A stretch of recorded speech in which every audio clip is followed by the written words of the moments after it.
Son normas que tienen detrás de sí modelos y exigen modelación en varias variables.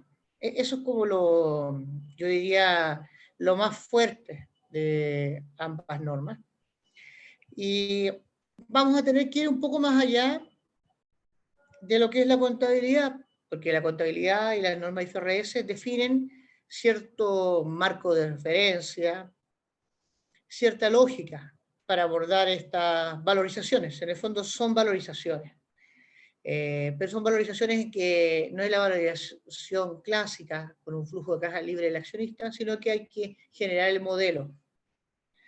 Eso es lo que vamos a conversar hoy. Les voy a compartir mi pantalla. Yo voy a estar mirando ¿cómo se llama? El chat, por si tienen consultas o dudas. Y vamos conversando. Entonces, hoy día el programa que tenemos para hoy, vamos a abordar lo que es el deterioro bajo NIF 9. ¿Ya? NIF 9 reemplaza a una norma que era la NIC 39. No sé si todos ustedes recuerdan. La NIC 39 tenía una lógica y un concepto distinto a lo que es el NIF 9.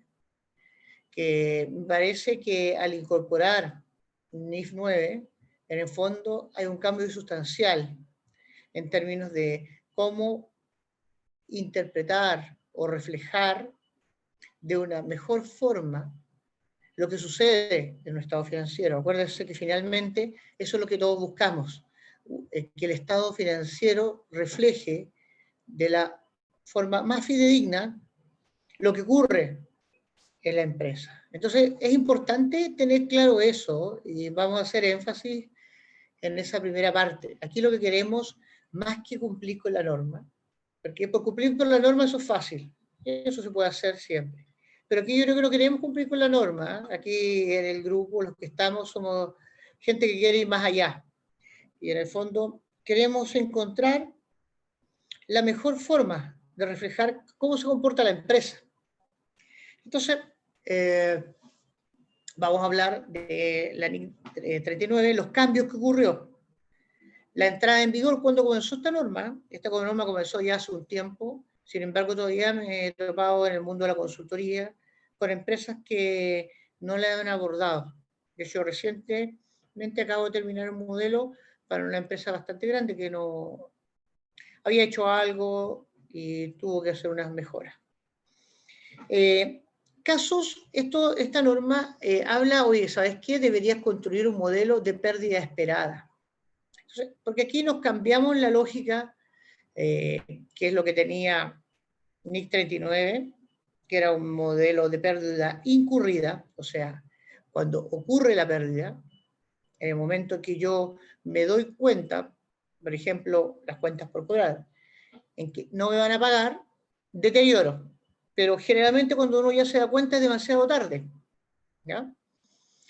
En cambio, esta norma propone, ¿sabes qué? Vamos a irnos a construir un modelo de pérdida esperada. O sea, vamos a buscar la probabilidad de que para un tipo de segmento de mi población ocurra una pérdida. Esto se puede dar en instrumentos financieros como las cuentas por cobrar, en instrumentos más sofisticados, en un bono, se puede dar en algún tipo de contrato u otros elementos que califiquen dentro de esta norma.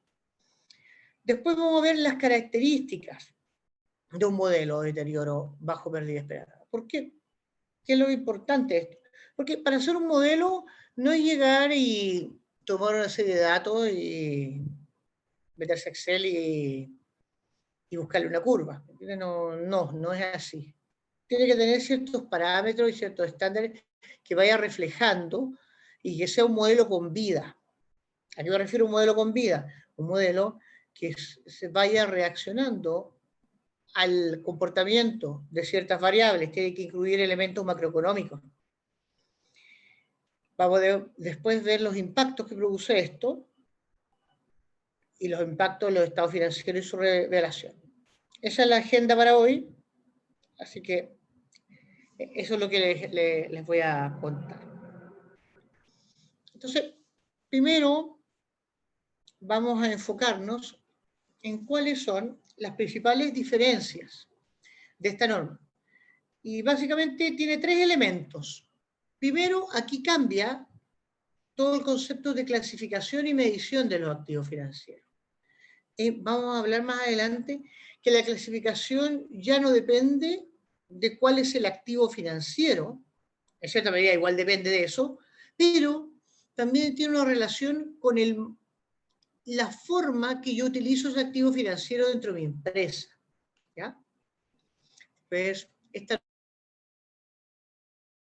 norma, o sea, la probabilidad de impago, y también nos metemos en contabilidad de cobertura. ¿Ya? Dentro del impacto de esta norma, nosotros lo que podemos decir y concluir a ciencia cierta, que naturalmente el mayor impacto va a ser en las entidades, o ya lo ha sido, en las entidades financieras. ¿Por qué? Porque la entidad financiera tiene una mayor complejidad, estos impactos en términos de valorización, no necesariamente impacto patrimonial, en términos de valorización, de revisión, de consultoría. Vi que hay dos preguntas, voy a tratar de ir contestando, si quieren las mandan por el chat y las voy a reunir de a poquitito y ir contestando para no interrumpir la presentación. Entonces, ahí donde más pega en las empresas, entidades financieras. ¿Por qué? Porque modifican la clasificación y la metodología de valorización de los activos financieros. Entonces, si se van dando cuenta, pasa a tomar mucha relevancia la forma de valorizar los activos financieros.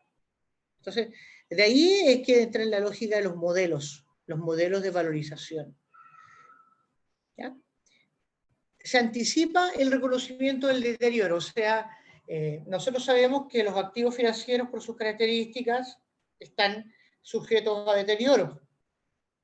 Pero lo que hace la norma es, oye, anticipemos ese reconocimiento. El deterioro esperado, reconozcámoslo ex ante. Hay distintas formas de reconocerlo, algunos que van contra otros resultados integrales, otros los resultados del ejercicio, va a depender de la clasificación que se hizo inicialmente. En términos generales, lo que es NIF 9 mantiene los aspectos de NIF 39 y le da una mayor flexibilidad en los instrumentos que pueden definirse como cobertura. Se crean los instrumentos no derivados a valor razonable. ¿Ya? También estamos hablando acá de los instrumentos derivados que tienen ciertas características. Empieza la valorización adicional para aquellos derivados que se pueden separar. Entonces, empieza dentro de la clasificación, empieza a analizar qué tipo de derivados contiene la empresa. Aquí estamos hablando de derivados un poquito más complejos, un poquito más allá de lo que es un forward, un swaps u otro instrumento. Hay varias preguntas en el chat. Déjenme ver qué sucede. El leasing es un activo financiero. Sí, correcto. En fondo, activos financieros tenemos de toda índole, pero sí, el leasing es un activo financiero. Entonces, siguiendo con la presentación, esta norma, esto se publicó en julio de 2014, entonces, como ustedes sabrán, esto se publicó, se informó, y con aplicación a partir del 1 de enero de 2018. Entonces, se dan cuenta que estamos en 2020, vamos avanzando, y es importante, yo todavía, dentro de lo que he visto, hay empresas que tienen muy buenos modelos. Generalmente en la banca, yo diría que esto está bien abordado, porque el negocio de la banca es medir deterioro, ¿entiendes? O deterioro esperado, entonces no, probablemente lo tienen bien abordado. pero los aseguradores también lo tienen abordado. Pero hay otras entidades que también son de tamaño importante que no ha sido tan abordado en profundidad hasta que te das cuenta de la potencialidad. Porque aquí, en esta norma, a mí me gusta mucho esta norma, porque a diferencia de la NIC 19, que es una norma para provisionar, esta es una norma que te sirve para gestionar. ¿Por qué? Aquí nosotros estamos determinando el deterioro esperado. Entonces, ¿qué sucede? Cuando uno calcula esto y dice, oye, esta cartera está afecta a tal deterioro, empiezan las miradas a revisar y dicen, oye, en realidad ese deterioro es mucho, me está pegando en la utilidad. ¿Qué acción puedo tomar para disminuirlo? ¿Cierto? Entonces, cuando yo hago eso, fíjense que estoy gestionando. Y aquí se me unen dos mundos. De hecho, cuando he hecho consultoría, me cuesta unirlos, pero es importante unirlos. Se tiene que unir el área comercial, que es el que vende, que es el primer prescriptor de deterioro. En el fondo, el que vende, ellos son los primeros prescriptores del deterioro, en el caso de las cuentas por cobrar, se está hablando de eso. Y logran segmentar a los clientes y podemos tener ciertas características. Después, cuando se realiza la cobranza, esto va cambiando. Por otra parte, es importante estar atento a lo que son los mercados financieros, que también afectan el deterioro de estas cuentas. ¿Ya? Entonces, como la aplicación es retroactivo y prospectivo. ¿Por qué retroactivo? Porque se compara el saldo, en el fondo cambia el modelo. Entonces tú al 1 de enero de 2018 calculas cuánto es ¿cómo se llama? El deterioro con el nuevo modelo y lo comparas como cuánto era con el anterior. Voy a revisar, hay un par de preguntas. Vamos a ver.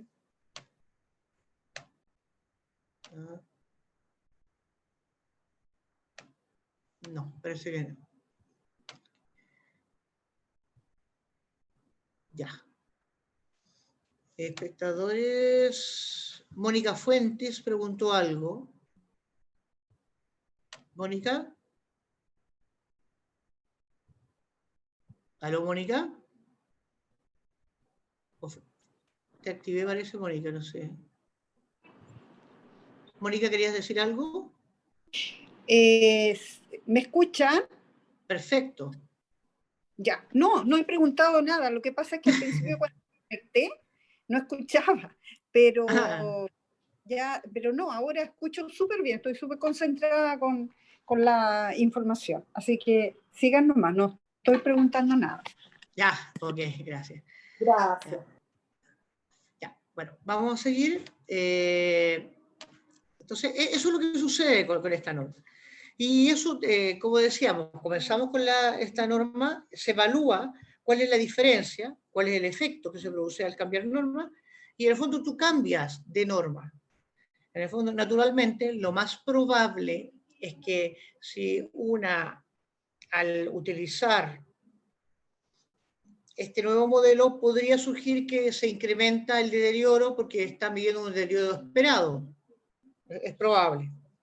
¿Ya? Luego vamos a clasificar los instrumentos.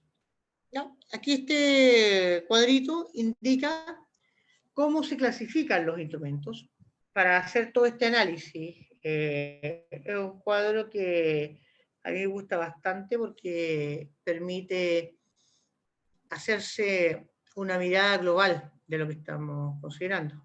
En una empresa tenemos lo que son las inversiones temporales, ¿ya? O inversiones o activos financieros, que tenemos dos grandes mundos, que está el mundo de lo que es no derivados, que esta clasificación es muy importante, hacerla al principio, y lo que es derivados. En lo que es no derivados, tenemos todo lo que corresponde a aquellos activos que se miden a valor razonable con efecto en resultado, que ahí tenemos las famosas cuentas por cobrar. En general, para las cuentas por cobrar hay que generar modelos adicionales, porque no hay modelos tan estandarizados para las cuentas por cobrar. Y generalmente las compañías de seguros que venden seguro de crédito tienen algunos modelos para medir el deterioro de las cuentas por cobrar, pero para grandes empresas. Entonces, cuando tú tienes empresas disgregadas, distintos segmentos de empresas, generalmente trabajas con un modelo, generas un polinomio o algo por el estilo. Por otro lado, está el tema, está a valor razonable, con efecto en patrimonio, es cuando tienes inversiones disponibles para la venta. Que en el fondo, eso es interesante, que tiene que ver con la clasificación. Las preguntas traten de enviarlas al chat y de ahí las voy a leer. ¿Ya? A valor razonable con efecto en patrimonio. Entonces ahí tenemos lo que es la inversión disponible para la venta. Y en el fondo eso va a generar fluctuaciones. Entonces fíjense que hay una lógica que estamos diciendo. Depende a lo que se dedique la empresa. En el fondo, si la empresa tiene una inversión que la quiere tener disponible para la venta, o sea, en el caso que le pueda generar una mejora de utilidad, venderla, tiene una forma de valorizarla. Por el contrario, si la inversión la desea mantener hasta el vencimiento, es otra forma de reflejarla. ¿Ya?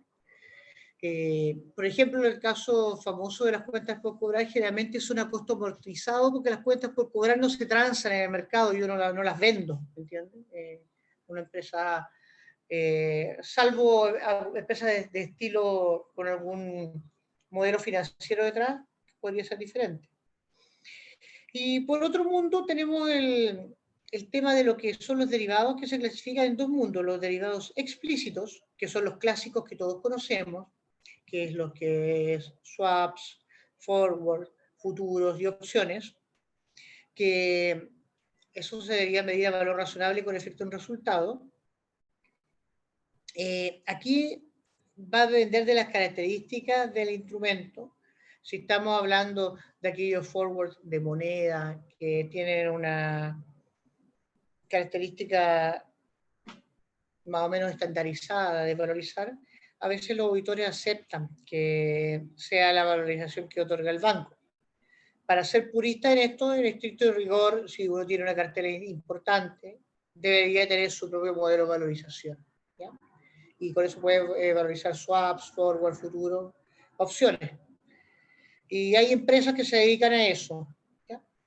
Por otra parte, tenemos los derivados implícitos, que ahí hay que poder ver cuáles son los separables y los no separables. Si son separables, también lo podemos valorizar. Si no es separable, no se puede. ¿Ya?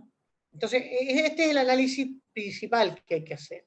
Poder segmentar la cartera. ¿Ya? Déjenme ver. En el chat voy a leer algunas preguntas del chat. Dice, una consulta, tengo un cupón que no pagó la TAM. ¿Qué modelo puedo adoptar? Lo que pasa es que si no, ya no lo pagó, en el fondo, cuando... fíjense, este caso es interesante comentarlo. Cuando algo ya no lo pagó, eso está deteriorado, ¿entiendes? En el fondo ya no hay mucho que hacer. En el fondo ya hay un indicio de deterioro claro. Cuando uno modela, esto uno lo modela antes, cuando todavía no ha existido deterioro. En el fondo, el concepto acá es poder hacer un modelo para toda la cartera de activos financieros en que yo digo no ha existido deterioro. Y ahí yo veo la historia. Este es un análisis histórico. Más adelante vamos a ver cómo se hace. Entonces, al hacer el análisis histórico, por ejemplo, como decía esa persona, la persona que preguntó, puedo tener un cupón que no me pagaron acá, otro cupón que sí me pagaron, y eso me va midiendo eso que va a implicar que cuando compre instrumentos similares, debería considerar que va a existir un deterioro futuro. Ese es como el tema. En el fondo eso me sirve como historia para poder reflejar, pero naturalmente algo que ya comenzó con deterioro, tengo que considerar lo que dice la norma, el deterioro durante toda la vida del instrumento y valorizarlo, no más, deteriorar. Entonces, después comenzamos con la clasificación de las carteras. Las carteras, aquí yo puedo, y esta parte tiene unas características bien relevantes, porque yo podría clasificar toda la cartera a lo que es a costo amortizado, ¿ya? Entonces aquí vamos, ¿por qué se hace así? Cuando recojo instrumentos de deuda que tienen condiciones contractuales que generen flujos de efectivo, o sea, periódicos. Y en el fondo, cuando el objetivo de la empresa sea el percibir su flujo en el momento, no haya una especie de valorización periódica para ver si los vende o no los vende. ¿Entiendes? En el fondo que es una valorización de largo plazo. Se mantiene el activo en el largo plazo. Otra forma es activos financieros a valor razonable que producen cambios en otros resultados integrales. Y eso considera instrumentos en que la entidad combine el objetivo de cobrar los flujos con la venta de los instrumentos. Por ejemplo, si yo compré un bono, ¿ya? Y voy a recibir flujos del pago de los intereses asociados al bono, pero por ABC me surge una oportunidad en que al que compré el bono no es tan rentable como otra situación, otro instrumento financiero, y lo vendo, en el fondo yo ahí estoy utilizando el instrumento para una gestión combinada. Entonces, eso cambia mi valorización. En el fondo es como aquellos instrumentos que yo quisiera sacar una rentabilidad adicional aparte de cubrir flujos. Esa es la gran diferencia. Entonces, y también puede hacerse que uno pueda tener instrumentos, carteras separadas. Uno podría decir, me tocó hace un tiempo valorizar una compañía de seguros que tenía unos ciertos depósitos a plazo fijo, y tenía dos universos de depósitos a plazo fijo. Y hubo algunos, ahí tuvimos que medir la historia. En el fondo uno cuando define hace estas definiciones, o dice, voy a definir que todo va a costo amortizado o todo va a valor razonable, esto tengo que justificarlo, ¿ya? En el fondo, y tengo que justificarlo, por ejemplo, históricamente por las transacciones realizadas. Entonces, por ejemplo, si yo tengo bonos en mi cartera y generalmente no los vendo, no los liquido y los utilizo para cubrir flujos, probablemente eso se va a ver en tu historia de los últimos 3-4 años. Si en ese periodo parte de esos activos los vendía y compraba nuevamente, significa que estoy haciendo otro tipo de operación u otro es el objetivo. Entonces uno puede separar carteras porque podría ser que el objetivo de la empresa sea con unos activos tener cobertura y con otros realizar algún tipo de maniobra financiera que le genere flujos positivos adicionales. Entonces eso hay que tenerlo claro. Si se fijan, esto, cuando uno hace esto, tiene que revisar la política de inversiones de la empresa, la historia, porque la política puede decir algunas cosas, pero a veces esa política no se cumple a cabalidad, lo cual no es nada malo ni nada bueno, sino simplemente es como es. Entonces, aquí lo importante es poder hacer ese análisis previo. ¿Ah?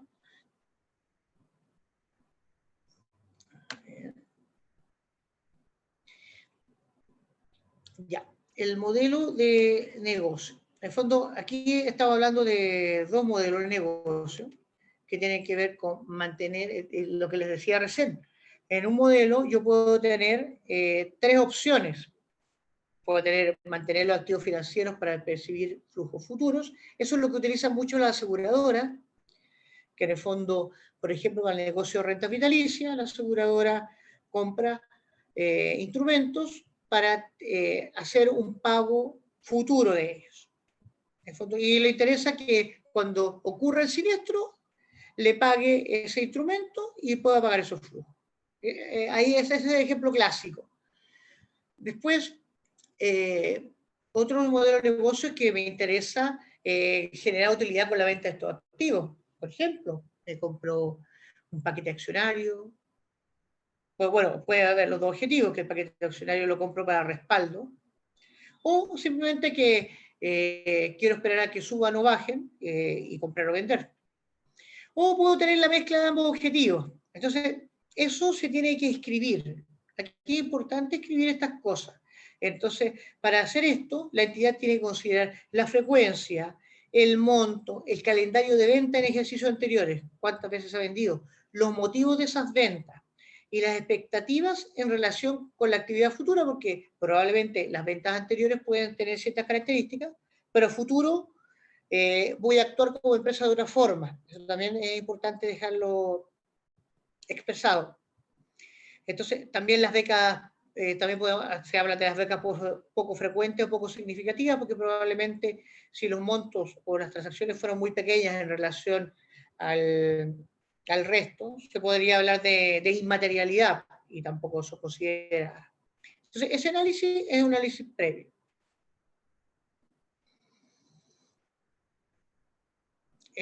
Aquí, bueno, estaba explicando lo que acabo de explicar, valga la redundancia. Entonces, aquí nosotros podemos tener activos más frecuentes y de mayor valor, que son los que me gatillan el modelo de negocio, en el fondo, porque se mide en frecuencia y cantidad o impacto en la empresa. Entonces, cuando la entidad, por ejemplo, compra una cartera de valores representativos de deuda, el bono, o están las letras hipotecarias, los mutuos, por ejemplo, gestiona algunos de ellos con el objetivo de percibir flujos efectivos contractuales y otro con el objetivo de venderlo. Eso es una combinación de la percepción de los flujos. Y ahí, ¿qué deberíamos hacer? Separarlos y generar modelos por separado. La idea con características distintas.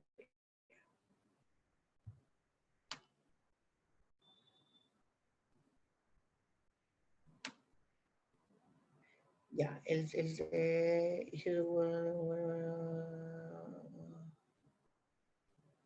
sí, bueno, preguntas por el tema de la TAM, sí, se puede hacer un modelo, si en el caso de existir un juicio, hay que tomar historia para hacer todos los modelos, para que no se arme una confusión. Los modelos en general se hacen con historia pasada más historia futura, y la característica de un modelo tiene que, y lo que exige esta norma, incluir todas las partidas, ¿ya?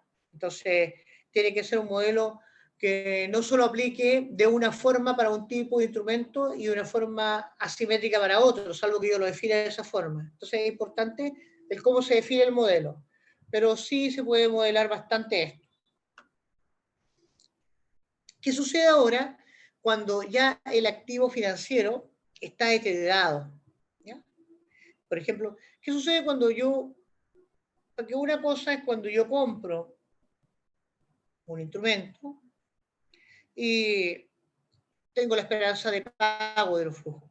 Pero ¿qué pasa si ya se me deterioró un cupón?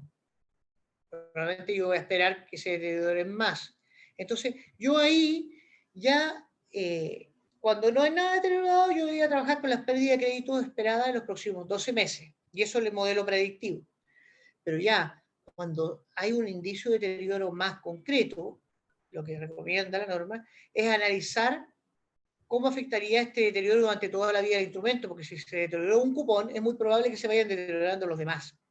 Y se debería hacer esa medición. Eso es relevante también. Entonces, resumiendo las grandes ideas de esta norma, para poder pasar de lo normativo ya a modelos, la norma NIC 39 era un modelo de pérdida incluida. O sea, cuando ocurría la pérdida, si yo tenía muchos instrumentos, cuando algunos de ellos me dejaban de pagar, o ¿qué se decía? Oye, el emisor sufrió un deterioro. Por caso típico, que pasó aquí con la ISAPRE más vida, cuando se supo en los medios que la ISAPRE tenía un deterioro. Ahí la norma decía, oye, ¿sabes qué? Sería importante deteriorar o analizar. Cuando normalmente el emisor te está pagando un bono y con cierta regularidad y hay retrasos. Entonces eso dice, oye, ¿sabes qué? A lo mejor algo está pasando. Y eso implica que empieza a revisar y a ver cómo lo deteriora. No hay una regla explícita al respecto. Entonces, esta norma nueva que dice, ¿sabes qué? Nosotros vamos a hacer un modelo de pérdida esperada porque para incluir todas esas eventualidades que podrían pasar. Y a lo mejor yo tengo una cartera, otra vez me tocó analizar un laboratorio, tenía una cartera de ISAPRES y probablemente la ISAPRES ninguna estaba deteriorada, pero ya le tienes que asignar una probabilidad, porque hay una probabilidad de impago como en todas las cosas. Entonces eso es lo que tienes que deteriorar. Entonces, tenemos ahí dos mundos, están las cuentas por cobrar, NIC 39 deteriorada una vez que se había pasado el plazo de pago y el cliente aún no paga. En cambio, IFRS 9 aplica un factor de deterioro a la cartera, segmentada naturalmente. Y ese modelo tiene que tener segmentación de tipo de clientes, tiene que tener plazos, tiene que tener varias cosas. Tiene que ser un modelo vivo que se vaya retroalimentando en el tiempo. Vamos a ver un modelo ARM, adelante, que es lo último que he hecho. Y por el otro lado, en los bonos u otros, es muy similar lo que sucede, que en el fondo, cuando tú hablas de IFRS 9, tienes que considerar la probabilidad de deterioro ex ante, o sea, antes de que suceda, versus la NIC 39, que tú generabas un deterioro del riesgo de crédito del emisor.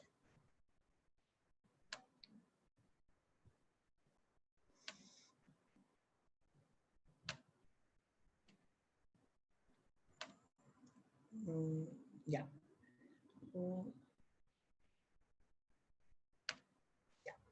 Entonces, en cuanto a la determinación de las pérdidas esperadas, tenemos tres, disculpen, tenemos tres escenarios. Las pérdidas esperadas por 12 meses, que es lo clásico, lo que uno proyecta. Después están las pérdidas esperadas por la vida del crédito o del instrumento, que en el fondo eso es cuando tú notas, hay una percepción de deterioro, entonces tienes que ver qué significa el incumplimiento durante todo el periodo. Como habíamos hablado, las entidades con mayor impacto serían aquellas que tienen concentrada su cartera en crédito de largo plazo y carteras colocadas que estén en segmentos de alto riesgo crediticio. Por ejemplo, aquellas empresas que trabajan con pymes o con empresas con un crédito delicado o débil, que se podrían ser afectadas. Generalmente ahora los modelos, con lo que ha sucedido, el deterioro del IMASEC en el país, deberían reflejar estos efectos. Entonces, ahí algunas empresas han notado que los modelos que tenían no estaban reflejando estas variaciones del IMASEC u otras. Entonces, eso es lo que está produciendo una actualización y revisión de los modelos para que puedan ser más precisos.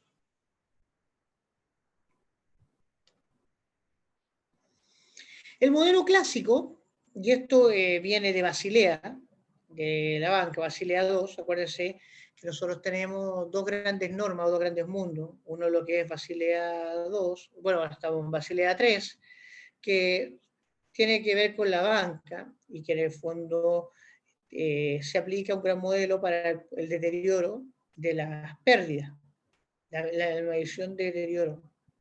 Y por otro lado están las aseguradoras en las que usan Solvencia II, que en el fondo mide el nivel de solvencia. Aquí uno se ciñe a este modelo, ¿por qué se acerca a esto? Porque es lo más clásico, lo más claro y ha funcionado. Entonces tenemos tres componentes que usted podría decir, oye, esta fórmula es fácil. Sí. Lo importante es cómo lo logramos. Porque, por ejemplo, dice, yo tengo que medir la pérdida crediticia esperada, ¿ya? Por deterioro. Esta tiene tres componentes. tiene la probabilidad de default, o sea, es la probabilidad que en los próximos 12 meses no me paguen. ¿Ya? Entonces, esa pérdida se materializa primero porque se dé el evento que no me paguen, pero también se da por la pérdida económica si ocurre este default, porque fíjense, a lo mejor en un bono, si ya me han pagado, no sé, por 3 cuotas, la pérdida económica no son todas las cuotas, ¿entiendes? No es 100%, es un porcentaje. Y luego es por aquellos instrumentos que estén expuestos al default. Entonces yo tengo que poder configurar estos 3 elementos. La probabilidad de default es una matriz, en el fondo. En el fondo ahí tenemos una matriz porque por cada... Y ahí la precisión del modelo va a estar en la medida que esté más segmentada la población y la data que estoy utilizando. Y bueno, eso va a depender de la calidad de data que exista para poder hacer el modelo. Eso es muy importante. Me ha pasado con esta empresa que les ha costado generar la data, y no es culpa de las empresas, porque a veces lo que sucede es que este modelo tienes que conectar información de la venta, información de cobranzas, con información contable, que a veces no está con el mismo nivel de apertura. Entonces, esto genera un cambio fuerte a nivel de sistemas operacionales si queremos hacerlo bien. ¿Ya? Eso es importante. Entonces, tenemos esos elementos que nos gatillan o nos definen cómo debe ser el modelo. Entonces, como decíamos, la probabilidad de default, la pérdida económica si ocurre este default y la exposición proyectada. En el fondo, siempre se trabaja 12 meses, pero si yo ya ocurrió default, lo proyecto durante toda la vida del instrumento. Por eso cuando hablamos que cuando son carteras de largo plazo están más afectadas, porque probablemente tienen más volumen en esa materia. Entonces, hoy día para hacer modelos tenemos cuatro tipos, grandes tipos de modelos dentro de lo que se trabaja. Aquí puede haber más subconjuntos, pero dentro de lo que he visto está la función básica, que es un polinomio econométrico. ¿Ya? ¿Qué característica tiene el polinomio econométrico? Que para que sea efectivo tengo que tener mucha data. Un polinomio bien hecho, ¿me entiendes? Que en el fondo tenga test de signos, que tenga características de comportamiento del polinomio, que el ajuste, ¿cómo se llama? El ajuste por mínimos cuadrados sea el adecuado, que la relación entre las variables que lo generan sean las correctas. Eso es una forma. Generalmente se utiliza, y ahí puedes tener distintas formas polinómicas para poder ir ajustando. A veces se mezcla el polinomio econométrico con una función a trozos. ¿Ya? Esto es bien matemático. Por un lado, está la lógica que utilizan mucho las instituciones bancarias, son los modelos Logit, que en el fondo son logaritmos o exponenciales inversas.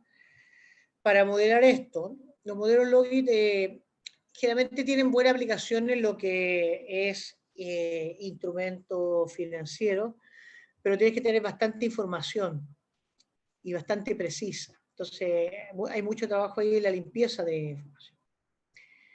Después tienes las series de tiempo, tipo RX, que son modelos ARMA, en el fondo. Las series de tiempo son bien interesantes cuando tú tienes poca data. Poca, estoy hablando, no sé, por 36 meses, ¿ya? En general, con todos estos modelos, si tienes muy pocos datos, te vas a dar cualquier cosa y no va a tener mucha validez. A lo mejor va a pasar la auditoría o la presentación inicial, pero generalmente los auditores te deberían recomendar alimentar más el modelo y cubrirlo con información para que pudiese ser más preciso. Pero es un primer comienzo.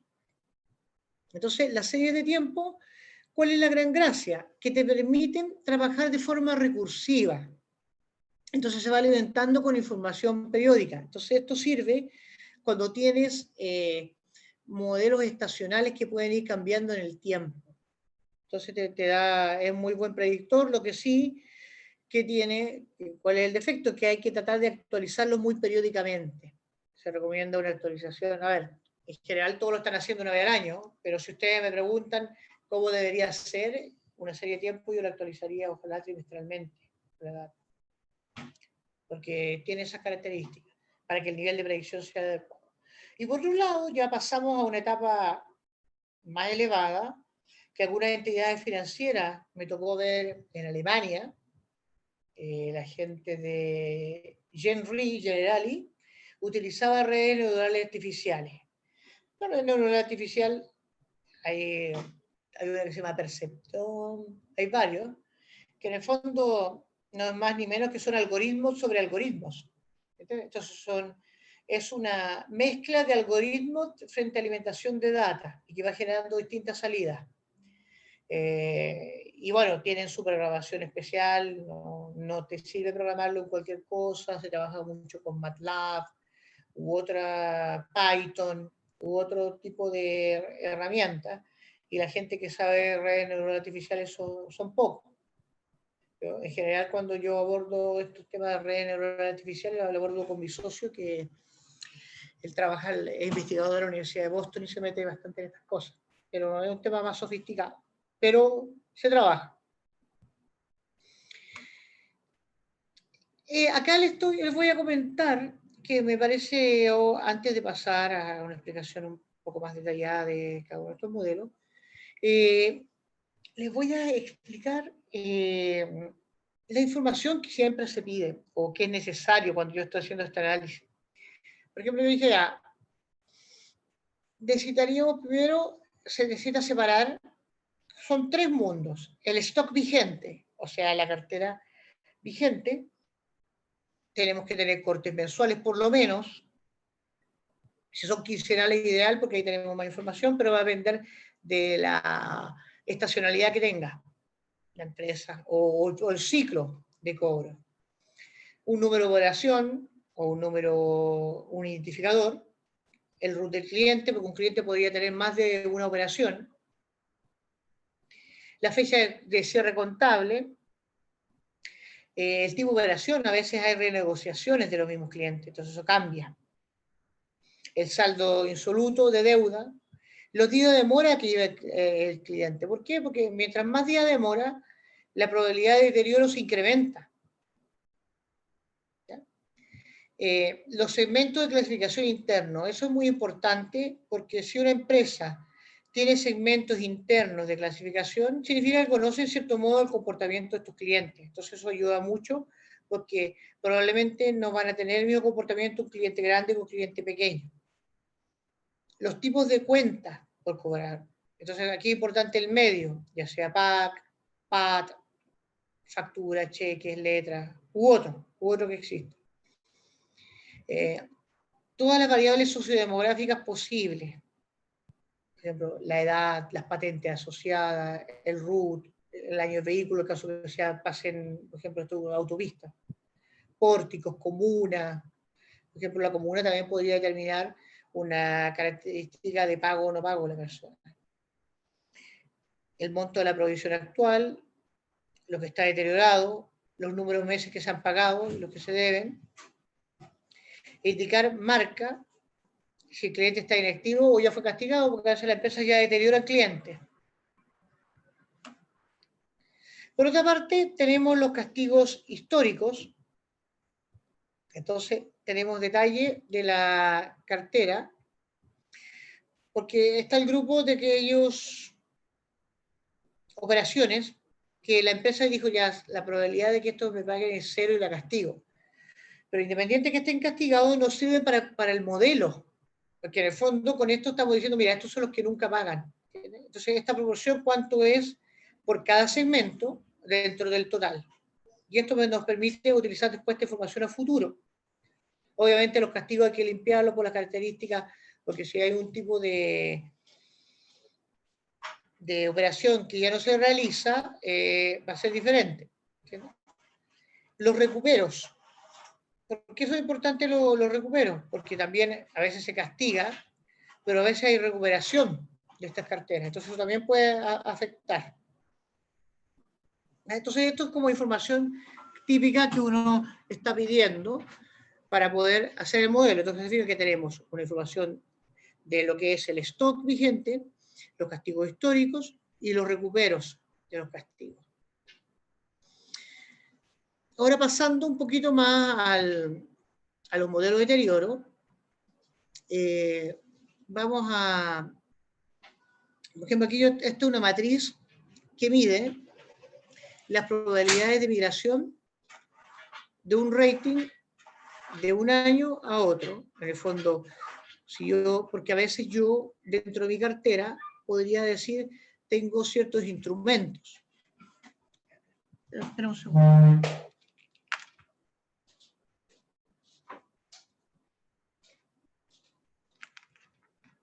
Aló, estaba muy oscura. Entonces tengo instrumentos yo. Y estos instrumentos, por ejemplo, si yo tengo dentro de la cartera de mis deudores muchas empresas que tienen una clasificación de riesgo, porque hay empresas grandes, cuando yo trabajo con empresas grandes, mineras u otras, supermercados, yo podría decir, ¿sabes qué? Ya existe una clasificación de riesgo, que es la probabilidad de que ellos paguen sus compromisos. Entonces puedo utilizar este tipo de matriz. Esa es una opción, que esta es la mayoría es la forma más simple de hacerlo. ¿Ya? En el fondo, identificar las cuentas por cobrar asociadas, los montos expuestos, y con esto tengo la probabilidad de default. Perfecto. Caso que a veces sucede, a veces es simple. Aquí, por ejemplo, a veces se le asigna factores, por ejemplo, según lo que es solvencia 2, las compañías aseguradoras dicen que un instrumento AAA tiene un 0,25% de probabilidad de default o de no pago en un periodo. Y así uno puede ir aplicando estos porcentajes a su cartera. Entonces, por ejemplo, si tú tienes 100.000 UF en instrumentos AAA, dice, eso es un 0,25%, suponiendo que se pierde todo si es que no paga, es 100.000 por 0,25%, y ahí tienes tu deterioro. ¿Cuál es el problema de esto? Que vas a tener que estar actualizando los deterioros de tu cartera de instrumentos periódicamente. Hay otra forma, que este es un polinomio econométrico, aplicando el modelo de Shale-Ladder, que es otra forma, que aquí lo que hace, se van separando las camadas de facturación, ¿ya? En el fondo dice, yo facturo, no sé, pues aquí yo coloqué 3.483 millones el año 2015, el año 2016 3.844, después 3.977, genero distintas facturaciones y voy viendo por año cuánto de eso, en qué periodo se me fue pagando. Aquí me pagaron el mismo 2015, 1.001, después me pagaron 854, 568, me fueron pagando de a poco. Y eso configura una tasa de deterioro o de pago, o a la inversa. Entonces, yo después genero los triángulos acumulados y genero los llamados factores de Shale-Ladder. Esto es una forma, es metodología nomás, que es otra forma de verlo, que también, esto cuando se aplica lo que es Shale-Ladder, esto se utiliza, las compañías de seguro utilizan para medir el deterioro o el no pago proyectado futuro en el caso de los siniestros. En el caso de los siniestros de vehículos, entonces miden comportamiento futuro. Y aquí hay una fórmula que se suman los factores y yo genero factores de Shale-Ladder. Y en el fondo veo qué tan cerca del promedio están o no, y con eso me permite, a partir de la información histórica, proyectar a futuro. ¿Ya? Aquí no vale la pena explicar cómo se construye Shale-Ladder, pero en el fondo lo que es una alternativa para trabajar esto. Entonces, si fijan, tenemos la solución más básica, que es encontrar la clasificación de riesgo en tu cartera y la probabilidad de que cambie de una clasificación a otra de un año a otro. Después está el modelo más econométrico, que es decir, cuando yo no tengo información de la clasificación de mi cartera, voy a buscar similitudes en la cartera y las voy a equiparar. Para eso construyo un modelo tipo chain ladder. Hay otros más sofisticados que chain ladder, por ejemplo, con procesos estocásticos y más cosas, lo que sí van requiriendo más información. ¿Por qué toco chain ladder? Porque es el que requiere poca o menos información que los otros. ¿Ya? Entonces, por ejemplo, aquí con el modelo chain ladder vamos construyendo, dijimos que el factor, si eran 2, el factor de deterioro del primer mes es 1,8, el segundo mes acumulado es 1,3, o sea, en la medida que vamos pasando el tiempo, la probabilidad de pago va cayendo bastante, ¿cierto? En el fondo pasa a ser 1 de 2 en el periodo 5, prácticamente 50%. Estos son números nomás para efectos académicos, así que no significa que necesariamente los deterioros típicos son menores, pero era para efectos gráficos que lo pudieran ver. ¿Qué es importante para esto? Tenemos que tener claridad en los medios de pago y los productos. Siempre se debe poder segmentar. Yo debería tener información de variables explicativas para el comportamiento de estas curvas, porque yo lo podría hacer a nivel agregado, pero no me dice mucho. Generalmente yo ahí me preguntaría, oye, ¿cuál es el segmento que hace que este deterioro sea mayor o menor? Y a lo mejor, y aquí empieza lo que les decía, el poder gestionar. Ahí cuando yo identifico ese segmento, digo, ¿saben qué? Vamos a hacer un proyecto para disminuir el deterioro de la cartera, que se aleja de lo que es IFRS, sino que es gestión, pero probablemente va a hacer que la empresa esté mejor y va a hacer que cambie el modelo. Entonces, este es un modelo, los modelos IFRS 9 dejan muy a la vista los problemas que existen en las empresas y uno de los grandes temas es la recaudación. Entonces, los dejan muy de manifiesto. A lo mejor con esto tú puedes concluir que un segmento de mercado no es el apropiado para tu negocio. Aquí, por ejemplo, este es lo que les decía recién, con las probabilidades de default y que las asociamos a un monto. Y clasificamos los instrumentos según clasificación. Esto funciona siempre que yo tenga las clasificaciones, lo cual normalmente no sucede. Pero aquí, ¿qué se podría hacer? Un modelo para el grupo en que yo tenga esta clasificación y un modelo para el grupo en que no lo tenga.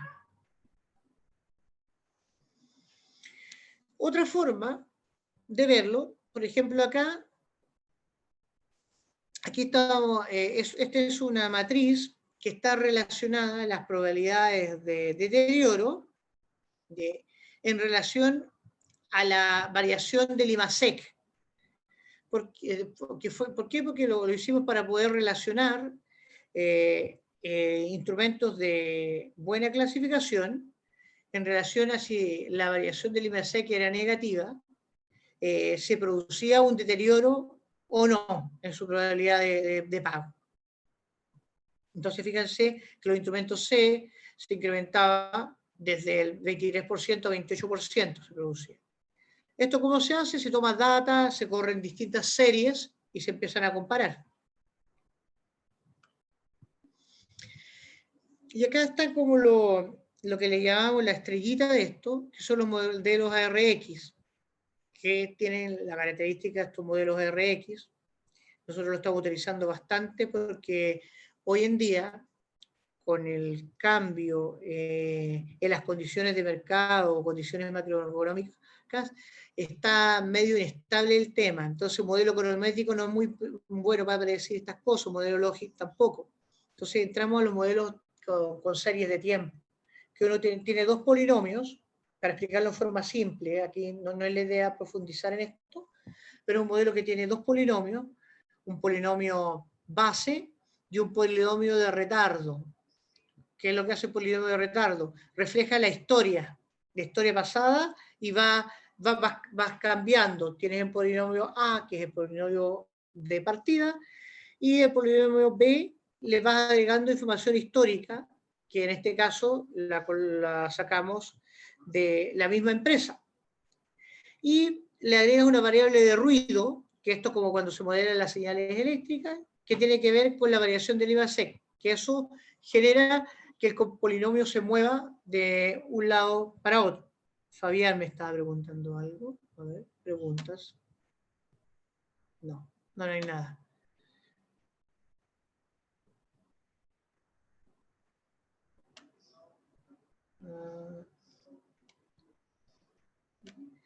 Entonces, este es un caso como más sofisticado, pero que permite tener una mayor precisión. Eso es lo importante, porque en algunos negocios el tener un deterioro, no sé, esperado de un 4,5 versus un 4,3 puede ser bastante relevante. Entonces, de hecho, para el cliente que hicimos esto, era una diferencia así, de ese orden. Entonces, y era importante. Entonces, necesitaba un modelo bastante preciso y naturalmente una actualización más periódica.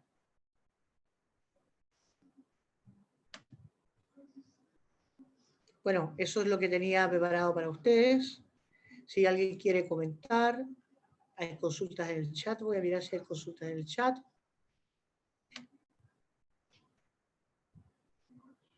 No hay más consultas. ¿Alguien quiere comentar? A ver.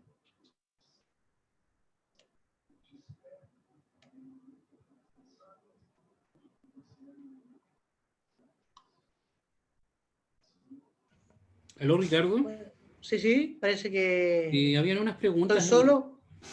Aquí hay algunas preguntas, te las voy a leer, ¿ya?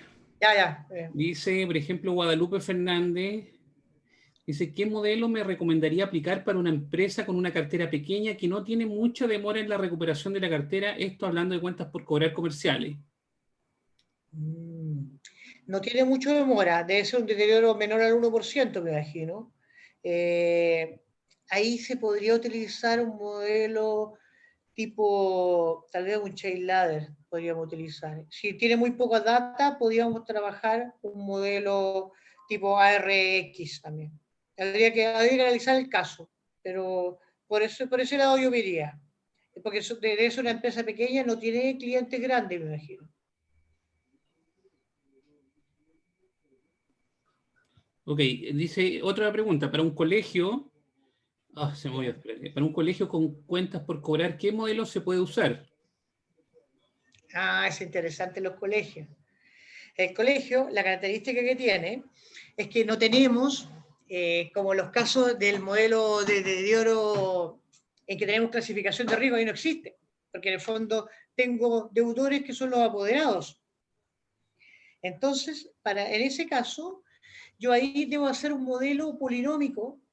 Algunos de estos modelos que hemos hablado, podemos trabajar con un modelo vía triángulos, analizando la historia, que eso yo creo que quedaría bastante completo, una opción, o una opción, un modelo tipo serie de tiempo. ¿Por qué podría ser serie de tiempo? Por este transiente que ocurrió este año, que en el fondo es un evento aislado, no sé si aislado, pero un evento que produjo cierta mora, entonces para poder incorporarlo y aislarlo dentro del, si bien incorporado, pero controlado, es para eso. Yo haría eso. Ok, otra pregunta, ¿cuántos años de historia se incluyen en el modelo? Dice, no sé, esta pregunta la hicieron Eso es hace muy un rato. buena, esa es una muy buena pregunta, me gustó. La historia, eso, cuando yo considero, por ejemplo, 5 años, hay que considerar que en el fondo debe ser 4. ¿Por qué? Porque acuérdense que hay que sacar datos, lo que en estadística se habla de los outliers, que son aquellos datos que están fuera del modelo, que distorsionan la información. Generalmente con 5 años para utilizar 4 es un buen número, y no más. ¿Por qué no tantos años? Porque a veces cambia el modelo de negocio en el tiempo, entonces no pierde sentido. A veces lo que utilizo yo son 4 años, para usar 3, pido 4, y pido años hacia atrás, que pueden ser 6 más, para ver la relación con el comportamiento macroeconómico. Pero cuando tú miras porque aquí en el fondo hay dos elementos. Uno, que es para generar el modelo, pero después lo que te dice la norma, oye, ¿cómo esto se relaciona con el comportamiento macroeconómico? Y ahí lo puedo ver a nivel agregado, que puedo tener la información no tan aperturada, pero sí ver cómo se movió el deterioro, como yo lo mostré en este gráfico. Si se acuerdan, por ejemplo, acá, que es cómo se movió el deterioro dado el IMASEC para medir este ruido. pero en general yo trabajaría con 4 años mínimo. Menos de eso está difícil. No, una vez un cliente nos pidió con menos años y lo que pasa es que la variabilidad del modelo es muy alta. ¿Qué sucede? Si no hay más cosas, se tiene que hacer con eso, pero siempre ahí tiene que quedar con el compromiso la administración de actualizar el modelo y ir dándole mayor precisión. Ya. Ricardo, vamos a leer un par de ¿Sí? preguntas más, porque hay muchas, pero no podemos responderlas todas en este momento. Para los que tuvieron problemas de red, el video lo vamos a subir a nuestro canal de YouTube, ¿ya? Así que cuando esté listo yo les voy a avisar por medio del WhatsApp. Ya, una pregunta interesante, dice aquí, ¿el modelo de Credit Risk Plus todavía es aplicable y los modelos de Basilea se pueden utilizar en otros sectores fuera de los bancos?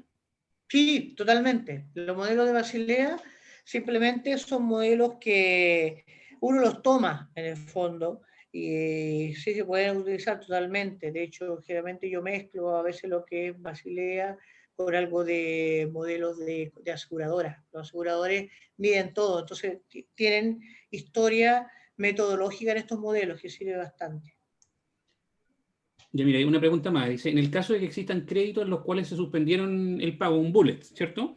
Se tiraron al final. Y si estas cuotas se traspasan al final del plazo del crédito, en estos créditos se considera que existe un incremento significativo del riesgo que conlleve pasar de un Stage 1 a un Stage 2 para el cálculo de la cuenta del deterioro de las ESLS. Sí, habría que ver qué significaban los cupones que no se pagaron dentro del total, pero probablemente a priori yo te diría que sí implicaría pasar de un punto a otro punto y medir el riesgo durante toda la vida, el deterioro durante toda la vida del instrumento. Claro. ¿Qué modelo recomienda para una cooperativa donde se le presta únicamente a sus afiliados? Sin embargo, estos afiliados pueden renunciar, lo que pierden su calidad de afiliado, pero permanece una deuda con la cooperativa. Ah, Figura rara, pero sí. ahí en el caso, sí, ahí primero que nada tendríamos que segmentar el tipo de clientes o afiliados a la cooperativa, que no son clientes, son afiliados. Habría que segmentar, probablemente habría que hacer un modelo tipo lo que hace la banca, que es un scoring en el fondo, y yo lo haría con series de tiempo aperturados. Pero eso sin ver los datos, naturalmente, viendo los datos y si lo que tengamos uno se adapta, pero sin ver los datos, si tú me dijeras algo bueno, haría eso. Ya, y vamos a ver, mira, ¿qué modelo recomendaría para una entidad de educación superior para las cuentas por cobrar alumnos masivos de miles de RUT? Ahí se puede hacer algo bien interesante, pues una entidad de educación superior y tenemos mucha data. En el fondo ahí tenemos que no podemos utilizar modelos de valoración de clasificación previa. Entonces tenemos que recurrir a la historia por ejemplo, tendríamos que segmentar qué tipo de segmento de estudiantes son los que asisten a esa universidad. Cuál es el historial de pago asociado, separarlo por camada, porque probablemente va a tener a los estudiantes con media beca o con ciertas características que tienen cierta propensión a pago y otros no. Entonces, de esa forma, generar un modelo por cada uno de los segmentos. Es un modelo como, ¿cómo le llaman? Que tendría como 3 o 4 funciones, una cosa así. Ya, y por último, la última pregunta. Una empresa que mantiene una cartera de cuentas por cobrar en BBB, es en clasificación BBB, ¿se puede decir que tiene un riesgo alto? Habría que ver los datos ahí para poder verlo, no La podría decirlo clasificación de... triple B. BBB, te escuché BDD. No, No, triple B no es un riesgo alto. En el sector financiero piensen que lo que es considerado, por ejemplo, renta nacional, tiene una clasificación triple B y es una aseguradora relativamente sólida, ¿me entiendes? Naturalmente hay otras que tienen doble A, pero un triple B no es una mala clasificación, no es una mala clasificación tiene un cierto esperado deterioro, ¿me entiendes? Sí, está claro, pero no es malo. Claro. Y por último, la última pregunta, ahora sí, dice Alexis Muñoz, no sé qué Alexis Muñoz es, pero dice, El ¿por otro, qué el doble. en los ejemplos el porcentaje de provisión no comienza con 0? ¿Lo exige la norma? Lo que pasa es que no puedes comenzar, tú siempre, acuérdate que esta norma es ex ante, tú siempre asumes que hay un deterioro previo. Entonces, si comienzas con 0, estás diciendo que no hay deterioro. En el fondo, acuérdate que estos modelos no estamos, es como se concibe el modelo. Después otra cosa, cómo contabilizamos y vamos midiendo la matriz con cada uno de los factores, que el primer tramo de 0 a 30 días es 0. Y después se va incrementando. Pero esto primero para definir el modelo. Después lo transformamos, le damos un cambio de base para reflejar los efectos contables. Ok.